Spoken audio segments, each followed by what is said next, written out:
바이오 분야 핫 이슈와 트렌드를 알아보는 카페비 코너입니다. 사이언스투데이 바이오길라잡이 이성규 기자 나왔습니다. 안녕하세요. 안녕하세요. 네, 이번 시간에는 어떤 얘기를 나눠볼까요? 이제 요즘 우리가 100세 시대라고 하잖아요. 네, 이제 100세까지 살려면 아무래도 이제 건강하게 노후를 보내는 그렇죠. 건강한 노후가 가장 중요하잖아요. 네. 우리가 이렇게 건강하게 노후를 보내는데 우리를 괴롭히는 이런 질병. 이 질병 가운데 우리 사망 원인 1위인 질병이 뭔지 알고 있나요? 아무래도 네, 예상이 되는데요. 네, 암이지 1위라고 않을까요? 하면요. 네. 암일까요? 네, 어. 암일 것 같은데요. 네, 암일 것 같다는 확신이 드는데요. 암은 사망 원인 네. 1위 질환인데 한 33년대 부동의 어. 한국인 사망 원인 1위인 질환입니다. 네, 그렇군요. 그만큼 심각하다는 뜻이겠죠. 네, 저희 카페비에서 암은 여러 차례 다뤘었는데 암으로 인한 사망률이 이렇게 높은 것을 보면 암을 정복할 수 있을까 이런 우려가 드는데요. 최근에 이번에 국내에서 국제학술 대회가 열렸는데 여기에 참석한 세계적인 암석학들을 취재하고 오셨다고요. 그러면 이제 세계적인 암 연구 트렌드는 어떻게 볼 수 있을까요? 일단 그 현재 이 전 세계적으로 암 연구에서 가장 핫한 분야가 면역 항암제라는 분야거든요. 네, 네, 면역 항암제는 이제 3세대 항암제라고 불리는데 카페에서도 몇 차례 다뤘어요. 네, 그래서 원리를 일단 간단하게 설명을 드리면 네, 이제 면역 세포가 이제 암 세포를 공격하는 그런 음. 엑셀레이터 기능도 있지만 네. 이런 암 세포를 공격하지 않는 그런 브레이크 기능도 있어요. 엑셀과 브레이크라고 브레이크가 있는데 얘기하거든요. 네. 지금까지는 이런 엑셀레이터를 강화하는 쪽에 연구를 해왔어요. 항암제들이 모두. 네. 근데 이 면역 항암제는 이 면역 세포가 공격을 하지 않는 이 브레이크 기능을 풀어줘서 암 세포를 공격하게 만드는 방식의 약물인 거예요. 그러니까 아군일 경우에 공격하지 않는 기능이 브레이크 기능이라는 거죠. 그러니까 이제 암 세포 같은 경우는 원래 우리 몸의 정상 세포가 네. 비정상적인 암 세포로 변한 거잖아요. 네. 그래서 암 세포는 마치 자기가 정상 세포인 것처럼 아, 면역 세포를 속여요. 그러니까 네. 얘가 이제 브레이크를 걸고 있는 거죠. 네. 근데 그걸 풀어주겠다 뭐 이런 겁니다. 네, 그래서 지난 2016년에 처음으로 면역 항암제가 개발됐을 때 어떤 암 치료의 획기적인 전환점이 될 네. 것으로 기대를 했잖아요. 그랬습니다. 그런데 이게 일부 암에만 적용되는 좀 한계가 음. 있었어요. 네. 어떤가요? 그러니까 이제 면역 항암제가 굉장히 최근에 나온 항암제잖아요. 뭐 한 네. 2년, 3년 정도밖에 안 되니까 초창기에는 뭐 피부암이나 혈액암 뭐 이런 암에 더 적용이 됐던 거예요. 네. 물론 이제 지금은 그 적용증을 계속 늘려가고 있는데 최근에 미국 식품의약국 FDA는 이 면역 항암제가 돌연변이가 많이 발생하는 암에 적용할 수 있다라고 밝혔어요. 이게 굉장히 중요한 의미를 가지는데요. 우리가 이제 항암제를 투여하게 되면은 네. 암세포가 이제 유전자 돌연변이를 일으켜서 그 약물에 대해서 저항을 띠게 되잖아요. 이걸 뭐 약물 내성이라고도 네. 하는데 이렇게 돌연변이가 많이 일어나는 암에 대해서 면역 항암제가 탁월한 효과가 있다. 뭐 이런 얘기거든요. 네. 뭐 전문가 설명 들어보겠습니다. So the immune system is designed to distinguish self and non-self. The original is self, but when it's mutated, they make non-self protein. That immune cell recognize just like virus or the bacteria came, so they begin to attack. That's very fortunate system we have. 지금 이제 설명해 주신 이 혼조 교수가 이 면역 항암제 원리를 세계 최초로 발견한 그런 연구자인데요.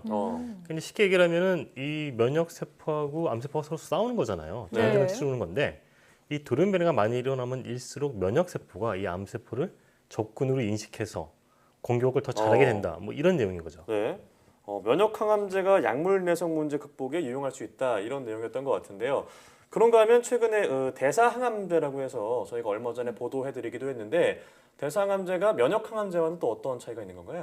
그러니까 이제 대사 항암제는 쉽게 말을 하면은 암 세포의 어떤 특이적인 대사 작용을 이렇게 공격을 한다 이런 거거든요. 뭐 대사라고 한다면 우리가 뭐 먹어가지고 네. 그게 뭐 소화가 돼서 뭐 세포 내에서 어떤 데 쓰이고 뭐 이런 것들을 얘기하는 거예요. 쉽게 얘기하면. 네. 그래서 암 세포가 영양분을 섭취하는 것을 이런 것과 이제 대표적인 대사 작용인데 네. 이제 암 세포의 특징 가운데 하나는 무한 증식을 한다는 거예요. 무한 증식한다는 건 계속 증식을 한다는 그렇죠. 거예요. 세포가. 네. 증식을 하려면 에너지가 필요하잖아요. 그러니까 먹을 게 굉장히 많이 필요해요. 얘는. 네. 그러니까 정상 세포와 다른 어떤 먹을 것을 섭취하는 그런 방식이 있는 거예요. 암 세포는. 주로 이제 포도당이나 글루타민 같은 그런 생체 물질을 이용하는데 이 대사항암제는 이렇게 암세포에만 특이적으로 존재하는 그런 영양분 흡수 과정을 차단한다.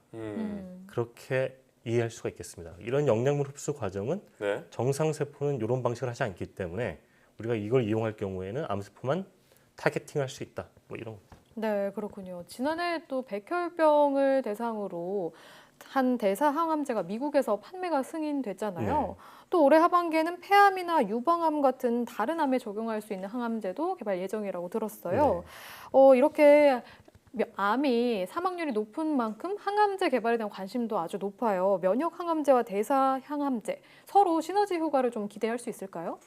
그러니까 이제 면역 항암제가 처음 개발했을 때 굉장히 브레이크스루다 이렇게 해서 획기적이라고 평가를 했었는데 네. 그러니까 어떤 환자한테는 굉장히 잘 들어요. 근데 그런 반면에 네. 또 어떤 환자는 이거를 해도 잘 안 들어요. 네. 그러니까 과학자들이 이게 왜 그럴까 이게 연구를 해본 거죠. 근데 이 문제는 이렇게 생각을 해볼 수가 있는 거예요.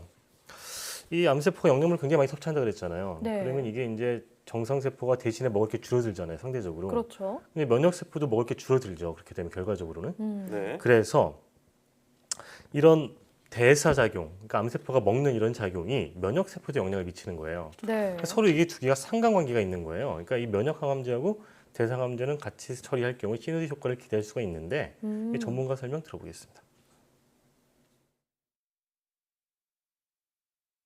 even more hope that it will augment immuno-oncology, that the ability and insights to understand the use of cancer metabolic insights to improve immuno-oncology has spurred already immediately a new field of immunometabolism, which is to understand what is the metabolism that is going to allow the immune cell to win in the environment of a tumor. And that really is already seeing real benefits in clinical trials that are ongoing right now. So the real excitement about cancer metabolism is improving these new therapies for cancer, precision medicine, and immuno-oncology. 조금만 더 부연 설명하자면은 네. 이제 어떤 우리 대사산물이라고 그러잖아요. 네. 대사 과정을 통해서 만들어진 최종 물질. 네. 근데 이런 물질 가운데 어떤 물질은 면역 세포를 굉장히 기운을 또 다운을 시켜요. 네. 그래서 이런 거를 또 차단하는 게 대사 항암제인데 그러면은 면역 세포가 활성이 될 거잖아요. 그럼 네. 면역 항암제 같이 처방을 하면 더 이게 부스트가 되겠죠. 뭐 이런 원리입니다. 네. 대상암제와 면역항암제를 함께 병행 치료를 하면 치료 효과를 극대화시킬 수 있다 이런 내용이었던 것 같은데요. 저희가 그런가 하면은 그 기존 항암제와 최근 개발된 항암제를 함께 처방하는 병행 치료에 대해서는 저희가 이전에도 다룬 적이 있었잖아요.